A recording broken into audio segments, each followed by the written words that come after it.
बिस्मिल्लाहिर्रहमानिर्रहीम। अस्सलाम वालेकुम नाज़रीन, आप यूट्यूब चैनल देख रहे हैं। मैं इमरान खान हूँ। आज़म सवाती साहब वाला मामला जो है वो गंभीर होता चला जा रहा है। उसके बारे में मुझे आपको बहुत इंपॉर्टेंट चीज़ें आपके साथ शेयर करनी है और मेरा अपना एक एनालिसिस भी है, वो भी आपको मैं देता हूँ। लेकिन पाकिस्तान तहरीक इंसाफ ने मौजूदा सियासी सूरत हाल में 3 हिकमत अमलियाँ हैं जिनमें से एक को अपनाना है और उन तीनों के ऊपर इस पॉलिटिकल पार्टी ने काम किया है। मैं ये तीनों चीज़ें आपके सामने रख देता हूँ और हालात के मुताबिक इन तीनों में से एक ऑप्शन को अडॉप्ट करना पड़ेगा। हालात किस तरफ जाते हैं आने वाले सिर्फ चंद दिन इसका तयन कर लेंगे। आज जब आप ये वीलॉग सुन रहे हैं तो 4 तारीख है दिसंबर की 15 से 20 तारीख के दरमियान बहुत सारी चीज़ें तय हो जाएंगी और चीज़ें बड़ी क्लियर हो जाएंगी। लेकिन पहला ऑप्शन क्या है? पहला ऑप्शन ये हो सकता है जो पाकिस्तान तहरीक इंसाफ के दिमाग में सबसे बेहतर ऑप्शन है, जिसके ऊपर वो जा सकते हैं। वो ये है कि जनरल इलेक्शन के लिए वफाकी हुकूमत राज़ी हो जाए, यानी पीडीएम की जमातें कहें कि हमें जनरल इलेक्शन में जाना चाहिए, वो चीज़ों को तय कर लें और इमरान खान साहब के साथ या उनकी पार्टी के साथ बैठकर मुज़ाकरात कर लें। लेकिन इसके अंदर जो इमरान खान साहब का पहला मुतालबा होगा 2 चीज़ों का होगा कि एक तो डेट दी जाए। जो पहला मुतालबा डेट का होगा, क्योंकि अब देखें इलेक्ट्रॉनिक वोटिंग मशीन तो आ नहीं सकती, मामला ख़त्म हो गया। इमरान खान साहब की हुकूमत बनेगी, दोबारा कानून साजी होगी, दोबारा उसके ऊपर काम होगा, बल्दियाती इंतखाबात उसके ऊपर होंगे, ज़िमनी इंतखाबात उसके ऊपर होंगे, वो मॉडल कामयाब होगा तो फिर जाके पाकिस्तान में इलेक्ट्रॉनिक वोटिंग मशीन जो है वो राइज हो सकेगी। दूसरा जो मामला है वो ये है कि ओवरसीज़ पाकिस्तानियों के वोट का हक, लगभग 90 लाख से ज़ायद ओवरसीज़ पाकिस्तानी है, उनका वोट डालने का हक है, वो उनसे छीन लिया गया है, वो भी अब नहीं मिल सकता। लिहाजा इंतखाबात तो पुराने तरीके से ही होंगे। लेकिन इमरान खान साहब चाहेंगे कि चीफ इलेक्शन कमिश्नर को तब्दील कर दिया जाए और इलेक्शन कमीशन के अंदर एक ऐसे लोगों को लाया जाए जो न्यूट्रल तरीके से पाकिस्तान में इंतखाबात करवाएं, उनकी शोहरत बेहतर हो, कम से कम पाकिस्तान तहरीक इंसाफ को उनके ऊपर एतबार हो, क्योंकि बाकी सारी पॉलिटिकल पार्टीज़ तो एक तरफ से इलेक्शन लड़ रही हैं। पीडीएम की जमातें हैं, उनकी बहुत सारी शाखें हैं, वो सारी मिलकर इलेक्शन लड़ रही हैं। लेकिन इमरान खान साहब जो हैं वो अकेले हैं, तो उनका कम से कम उस पर एतबार होना चाहिए जो इलेक्शन कमीशन बने। अब अगर सारे राज़ी हो जाते हैं इमरान खान साहब के इस मुतालबे के बाद कि मैं या तो फिर खैबर पख्तूनख्वा और पंजाब असम्बली को तहलील करने वाला हूँ, और अगर सबको इस बात की समझ आ जाती है कि इंतखाबात करवाया जाए, तो पहली चीज़ तो इमरान खान साहब ये चाहेंगे कि इलेक्शन कमीशन, और दूसरा वो डेट चाहेंगे कि उनको इंतखाब की डेट दी जाए। डेट के लिए इमरान खान साहब अपनी ख्वाहिश का इजहार कर चुके हैं। कल मेरे साथ इंटरव्यू में उन्होंने कहा कि मार्च से आगे वो नहीं जाना चाहते। वो ये चाहते हैं कि मार्च के अंदर इंतखाबात हो जाएं और मार्च के अंदर जो है वो ये मामला आगे बढ़ जाए। अब मार्च में क्योंकि रमज़ान मुबारक का आगाज़ हो रहा है, तो मैंने ये बात इमरान खान साहब से पूछी थी, तो उन्होंने कहा कि कोई फ़र्क नहीं पड़ता कि मार्च में भी अगर इंतखाबात हो जाए तो कोई फ़र्क नहीं पड़ता। वैसे रमज़ान मुबारक में उन्होंने कहा कि कोई फ़र्क नहीं पड़ता, और मैंने फिर उसके बाद देखा कि रमज़ान मुबारक में तो बाकायदा मुसलमान जंगें लड़ते रहे हैं। सलाउद्दीन अयूबी ने जब जेरूशलम को आज़ाद करवाया था तो वो भी रमज़ान मुबारक था, वो लड़ाई तब हुई थी। उसके बाद फ़तह मक्का रमज़ान मुबारक में, जो ग़ज़वा बदर है वो भी रमज़ान मुबारक में, और इसी तरह और बहुत सारी जंगें मुसलमानों ने जो लड़ी हैं वो रमज़ान मुबारक के अंदर लड़ी हैं। बड़े बड़े फ़ैसले रमज़ान मुबारक के अंदर किए गए हैं, बड़ी बड़ी एक्टिविटीज़ मुसलमानों ने रमज़ान मुबारक के अंदर की हैं। तो रमज़ान मुबारक में तो बरकत बहुत ज़्यादा होती है, सबको अल्लाह पे एतबार करना चाहिए, और रमज़ान मुबारक में भी लोग ज़्यादा खुशू खुजू के साथ अपनी कौमी जिम्मेदारी अदा करेंगे, और बहुत सारा बोझ जो उनके ऊपर रहता है नॉर्मली रमज़ान में वो बोझ उतर जाता है, शैतान भी कैद होता है, तो ज़्यादा अच्छे तरीके से लोग अपने वोट का हक इस्तेमाल कर सकते हैं। मेरी तो वैसे जब से मैं ये सोच रहा हूँ कि रमज़ान में इलेक्शन हो सकता है, तो मुझे ज़्यादा एक्साइटमेंट है कि थोड़ी सी उसकी टाइमिंग तब्दील करके, यानी सुबह 7 बजे से इलेक्शन शुरू करवाएं या 7 बजे से पहले करवा लें, 6 बजे शुरू करवा दें इलेक्शन, लोग सैरी करने के बाद नमाज़ पढ़ें और जाएँ, जाकर इलेक्शन में वोट डालें, असर के वक्त तक इलेक्शन मुकम्मल कर लें और उसके बाद वहीं पे अफ्तारी हो, उसके बाद और गिनतियाँ शुरू हो जाएँ।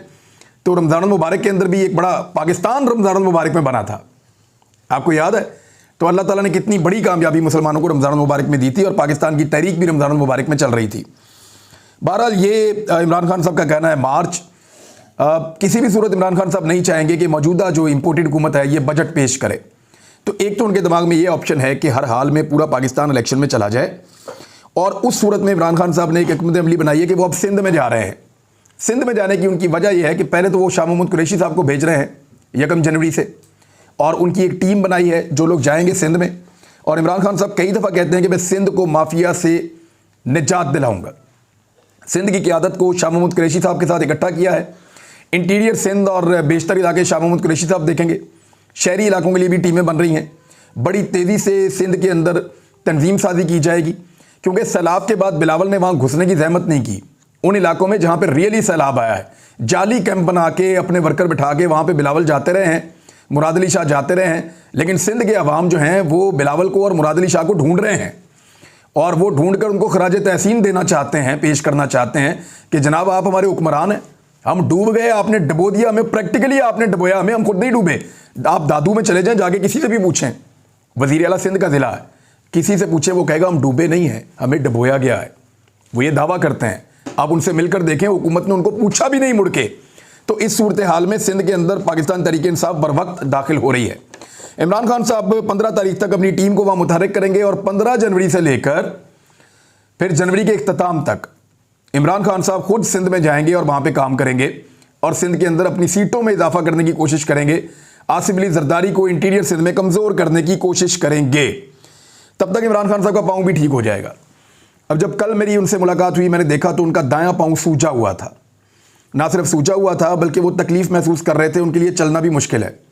अब वो एक स्पोर्ट्समैन है, सारी ज़िंदगी उन्होंने ऐसे गुजारी है, और उनकी कोई सेहत भी उतनी बेहतर, क्योंकि जब आप वर्जिश करते हैं, भाग दौड़ करते हैं, तो आपकी सेहत का लेवल कोई और होता है। और इमरान खान साहब ने सारी ज़िंदगी अपनी फ़िटनेस को एंजॉय किया है। तो मैंने उनसे पूछा, मैंने कहा जी कितना टाइम आपको और लग जाएगा? तो मैंने देखा कि उनको इस बात से काफ़ी बेजारी है, और काफ़ी उनको इस बात की तकलीफ़ है कि वो सही तरह चल नहीं पा रहे। तो उन्होंने मुझे एक जुमला कहा, मैं आपको सुना देता हूँ। उन्होंने कहा कि यार सारी ज़िंदगी हम इंतज़ार करते हैं सर्दियों का, कि जब सर्दियाँ आती हैं तो फिर उसमें हम लोग अपनी एक्सरसाइज वगैरह, क्योंकि सर्दियों में बहुत इंजॉय करते हैं आप पाकिस्तान में एक्सरसाइज। जो लोग वर्जिश करने के आदी हैं उनको पता है कि सुबह सुबह सर्दियों में उठना, पहाड़ पे चढ़ना, या वॉक करना, जॉगिंग करना, एक्सरसाइज करना, ये कितनी बड़ी लग्जरी है। वो लोग इसको बहुत इंजॉय करते हैं। तो इमरान खान साहब ने सारी ज़िंदगी ऐसे ही गुजारी है, तो सारा साल सर्दियों का इंतज़ार करते हैं, और जब सर्दियाँ आई हैं तो इस मरतबा इमरान खान साहब वो चलने फिरने से कासिर हैं और वर्जिश नहीं कर पा रहे, तो वो उसको बहुत मिस कर रहे थे। उनका एक पाँव सूजा हुआ भी था, और दाईं टांग के अंदर उनको काफ़ी तकलीफ़ है, लेकिन इसके बावजूद वो टांग को मूव करते हैं। और अब लगभग 4 हफ्ते के बाद अब एक एक्सरेज होंगे अभी चंद दिनों में, और फिर 4 हफ्ते के बाद कहा जा रहा है कि इमरान खान साहब अपने पैरों पे खुद वॉक करना और चलना फिरना शुरू कर देंगे, और उम्मीद करते हैं कि वो पहले की तरह अपने आप को फिट करने में कामयाब हो जाएंगे। अल्लाह रब्बुल इज़्ज़त ही सेहत देता है, और वही सेहत देगा। तो पहला ऑप्शन तो ये है जिसमें इमरान खान साहब सिंध का दौरा भी करेंगे, और अगर पूरे पाकिस्तान में इलेक्शन होता है तो पंजाब और खैबर पख्तूनख्वा को तो इमरान खान साहब बहुत कवर कर चुके हैं। यानी उन्होंने पाकिस्तान की तारीख में 70 से ज़्यादा जलसे कर दिए हैं, रिकॉर्ड जलसे उन्होंने किए हैं। तो यहाँ पे तो कंपेन तैयार है, यहाँ पे तो सिर्फ टिकट देने के बाद उसको फाइनलाइज करना है, और एक आखिरी राउंड इमरान खान साहब ने लगाना है। वो फरवरी और मार्च में भी लगा सकते हैं, लेकिन सिंध के अंदर इमरान खान साहब के 15 दिन जो हैं वो एकदम पैराडाइम शिफ्ट कर सकते हैं सिंध के अंदर, और सूरत हाल जो है वो मुश्किल हो सकती है आसिफ अली जरदारी के लिए। ये है जी पहला ऑप्शन, कि अगर सब मान जाएं कि ठीक है हम जनरल इलेक्शन में जाते हैं, इसके अलावा हमारे पास कोई और चारा नहीं है। दूसरी जो हिकमत अमली है वो ये है कि खैबर पख्तूनख्वा असम्बली को और पंजाब असम्बली को तहरील करके इन दोनों सूबों में इंतखाबात में चले जाएं, क्योंकि अगर इमरान खान साहब को दीवार के साथ लगाया गया और इमरान खान साहब के साथ मुज़ाकरात ना किए गए, और मुज़ाकरात की पेशकश को कमज़ोरी समझकर मजाक उड़ाया गया, तो इस सूरत में इमरान खान साहब जो है वफाकी हुकूमत अगर वो तहरील नहीं करते, तो फिर इमरान खान साहब जनरल इलेक्शन के बजाय 2 सूबों में मजबूत हुकूमत बनाने को तरजीह देंगे। ये हुकूमत अगर बन गई तो 5 साल के लिए बनेगी। अच्छा, PMLN और पीपल्स पार्टी और बाकी जमातें जो हैं, खासतौर पर खैबर पख्तूनख्वा की जमातें, जो फजल रहमान साहब, ANP और बाकी सब, वो वफाकी हुकूमत को छोड़ के अपने अपने सूबों में उम्मीदवारों के चुनाव में, लोगों को इकट्ठा करने में, जलसे जुलूस करवाने में, अपनी शोहरत को बेहतर करने में लग जाएंगे। पैसा इनके पास है नहीं। आगे गंदम का एक बड़ा शदीद बहरान आ रहा है, और गंदम के बहरान के साथ साथ गैस का भी एक बहुत बड़ा बहरान आ रहा है, और ये दोनों बहरान मौजूदा हुकूमतों की नाकामी की वजह से आ रहे हैं। हमजा शहबाज ने जिस वक्त लॉन्ग मार्च को रोकने के लिए मार कुटाई का बाजार सरगर्म किया हुआ था यहाँ पंजाब में, उस वक्त गंदम की खरीदारी का वक्त था। इन्होंने अपने अहदाफ पूरे नहीं किए, और वक्त से पहले माफिया के कहने के ऊपर सरकारी गंदम को मार्केट में ले आए। मैं आपको उस दिन से बता रहा हूं कि जब दिसंबर के बाद गंदम का बहरान पाकिस्तान में आए, क्योंकि इस वक्त भी आटे की कीमत 1 किलो जो है वो 125 रुपए 120 रुपए पहुंच चुकी है। हालांकि खुरम दस्तगीर माजी में 55 रुपए की आटे की पर्ची दिखा के, 60 रुपए की आटे की पर्ची दिखा के उस वक्त कह रहे थे महंगाई हुई, गरीब आदमी मर गया, पिस गया। वो जो चीज़ें खुर्रम दस्तगीर ने पर्ची उठाई हुई थी, आज उस पर्ची की चीज़ें आप लें तो दुगनी से ज़्यादा कीमत पे मिल रही हैं, लेकिन उसके बावजूद कोई बात करने के लिए तैयार नहीं है। पाकिस्तान का मीडिया जो है वो मुकम्मल तौर पे खामोश है। तो अगर दो सूबों में मजबूत हुकूमत पाकिस्तान तहरीक इंसाफ बना लेती है इंतखाबात के नतीजे में, तो फिर जो अगला इंतखाब है उसमें PMLN और पीपल्स पार्टी के जो अपने लोग हैं उनकी दिलचस्पी कम हो जाएगी। वो कम क्यों हो जाएगी? पंजाब में कम से कम हो जाएगी और KP में भी, क्योंकि उनको आइडिया हो जाएगा। और जो MPs जीतेंगे पाकिस्तान तहरीक इंसाफ के, वो अपने MNAs भी मुंतखब करवाने के लिए पूरा जोर लगाएंगे। इमरान खान साहब अपनी मकबूलियत से फ़ायदा उठा सकते हैं। इस वक्त वो अपनी मकबूलियत की मिराज के ऊपर हैं, उनको अल्लाह ताला ने काफ़ी मकबूलियत दी है पाकिस्तान में, जबकि इस वक्त मकबूलियत के लिहाज से PDM की सारी जमातें उनसे पीछे रह गई हैं। लिहाजा वो बड़े आराम से इन दोनों सूबों में 2 तिहाई अक्सरियत के साथ जीत सकते हैं। नवाज शरीफ का जो एक NRO का प्रोसेस है वो इन 3 महीनों के लिए रुक जाएगा, क्योंकि नवाज शरीफ का NRO भी बाकी है, बाकी लोगों ने ले लिया है। अगर नवाज शरीफ को इस बीच में किसी तरह भी कोई रिलीफ देने की कोशिश की गई तो इसका नुकसान PMLN को और बाकी जमातों को, PDM की जमातों को होगा, क्योंकि लोग ये समझेंगे कि ये आए इसलिए थे कि ये NRO 2 हासिल करें। टिकटों की तकसीम का मरहला इनके लिए बहुत मुश्किल होगा, क्योंकि वफाकी हुकूमत इनके पास है और बहुत सारे लोगों को मनाते मनाते बहुत सारों को नाराज भी कर लेंगे। तो ये इमरान खान साहब के लिए सबसे बेहतर ऑप्शन हो सकता है दूसरा, जो मैंने आपको बताया कि सिर्फ 2 सूबों के अंदर इंतखाब हो जाए। और जरदारी साहब को यह सूट इसलिए नहीं करता कि उसके बाद जब इमरान खान साहब फारिग हो जाएंगे तो फिर वो सिंध के अंदर दाखिल होंगे। और इस सूरत में हो सकता है कि इमरान खान साहब अपना सिंध का दौरा फिलहाल मुलतवी करके, क्योंकि सिंध में फौरन इंतखाबात नहीं हो रहे, तो वो पूरा फोकस पंजाब की तरफ और खैबर पख्तूनख्वा की तरफ कर दें और यहां पे क्लीन स्वीप करने की कोशिश करें। अब आ रहे हैं तीसरी ऑप्शन क्या है।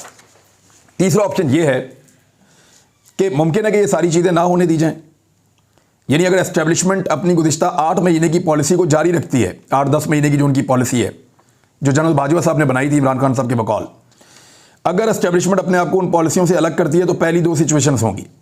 लेकिन अगर वो रोड़े अटकाते हैं इंतखाबात के रास्ते में, या हालात को ज़बरदस्ती मोड़ने की कोशिश करते हैं, चीज़ों को ज़बरदस्ती कंट्रोल करने की कोशिश करते हैं, और ऐसी कोई साजिश होती है, तो फिर एक और अवामी तहरीक खड़ी करने का जो ऑप्शन है वो पाकिस्तान तहरीक इंसाफ के पास मौजूद है और वो उसी पे गौर कर रहे हैं। एस्टेब्लिशमेंट की मुदाखलत कैसे हो सकती है? इमरजेंसी की सूरत में, गवर्नर राज की सूरत में, या किसी ऐसे गैर आइनी इकदाम की सूरत में जिस पर अदलिया की एक मानी खेज किस्म की खामोशी होगी, जैसा कि अदलिया खामोश हो जाती है ऐसे मौकों के ऊपर।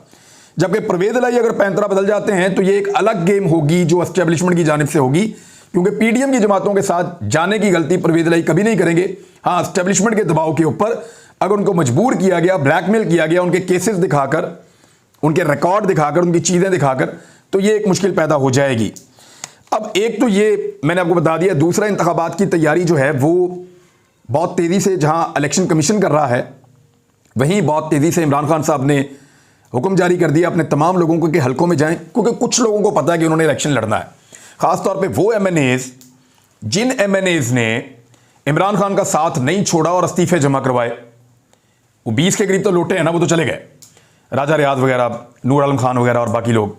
लेकिन जिन्होंने इमरान खान का साथ नहीं छोड़ा और वो डटे रहे, उन सबको इमरान खान साहब टिकट देने, और वो अब अपने हलकों में जाके काम शुरू कर दें। बाकी टिकट इमरान खान साहब देखेंगे कि वो किसको देना है। तो बहुत सारे लोगों का या मैक्सिमम लोगों को आइडिया है कि वो कहां से इलेक्शन लड़ने जा रहे हैं।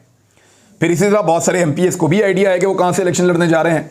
जिनको आइडिया नहीं है, उनके टिकटों को इमरान खान साहब ने फाइनल करने के लिए माहौल तैयार करना शुरू कर दिया है और उस पर पेपर वर्क शुरू हो गया है। तो इमरान खान साहब ने इसको अनाउंस किया है, फवाद चौधरी ने, कि इमरान खान साहब ने कह दिया अपनी पार्टी को कि रेडी हो जाएं और अब इलेक्शन की तैयारियों के लिए अपने अपने हलकों में चले जाएं और जोर लगाना शुरू कर दें।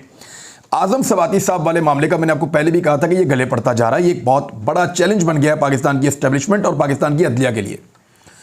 देखें, अगर आजम सवाती को कुछ हो जाता है तो पाकिस्तान की अदलिया और पाकिस्तान की एस्टेब्लिशमेंट के ऊपर इनकी लाश एक बोझ की तरह हमेशा पड़ी रहेगी, जिसको ये उतार नहीं सकेंगे। क्योंकि इस वक्त चीफ जस्टिस ऑफ पाकिस्तान भी सुन रहे हैं और इस वक्त पाकिस्तान के आर्मी चीफ भी सुन रहे हैं, और इन्हीं दोनों की रिस्पॉन्सिबिलिटी इस केस में स्पेसिफिकली मैं कह रहा हूं बनती है कि वो इस मामले को किसी तरह रिजॉल्व करें। देखिए, पाकिस्तान की एस्टेब्लिशमेंट का एक बहुत इशू है। इशू ये है कि वो कभी ये बर्दाश्त नहीं कर सकते कि उनसे सवाल किया जाए या उन्हें जवाब देना पड़े। ये तो हो सकता है कि वो अपनी मुतनाज़ पॉलिसी को तब्दील कर दें, लेकिन उस पॉलिसी के नतीजे में पाकिस्तान का जो नुकसान हुआ है उस नुकसान के ऊपर अगर कोई उनसे सवाल करे और उनको जवाब देना पड़े तो ये उनको बिल्कुल पसंद नहीं है। अब मसला ये है कि आज़म सवाती पिछली पॉलिसी की वजह से बहुत बुरी तरह मुतासिर हुए हैं और वो सवाल पूछ रहे हैं। अब इस मसले की दोबारा से मैन हैंडलिंग की जा रही है, यानी ज़बरदस्ती इस मसले को हल करने की कोशिश की जा रही है। और 5 दिन का तो अभी रिमांड हुआ है आज़म सवाती का। ये सब इलीगल है, ये FIR है, ये इलीगल है, ये गैर कानूनी बोगस FIRs हैं। सुप्रीम कोर्ट 1 घंटे के अंदर इस सबको उड़ा के पड़ा मार सकती है, लेकिन आज़म सवाती को तोड़ने की कोशिश की जा रही है।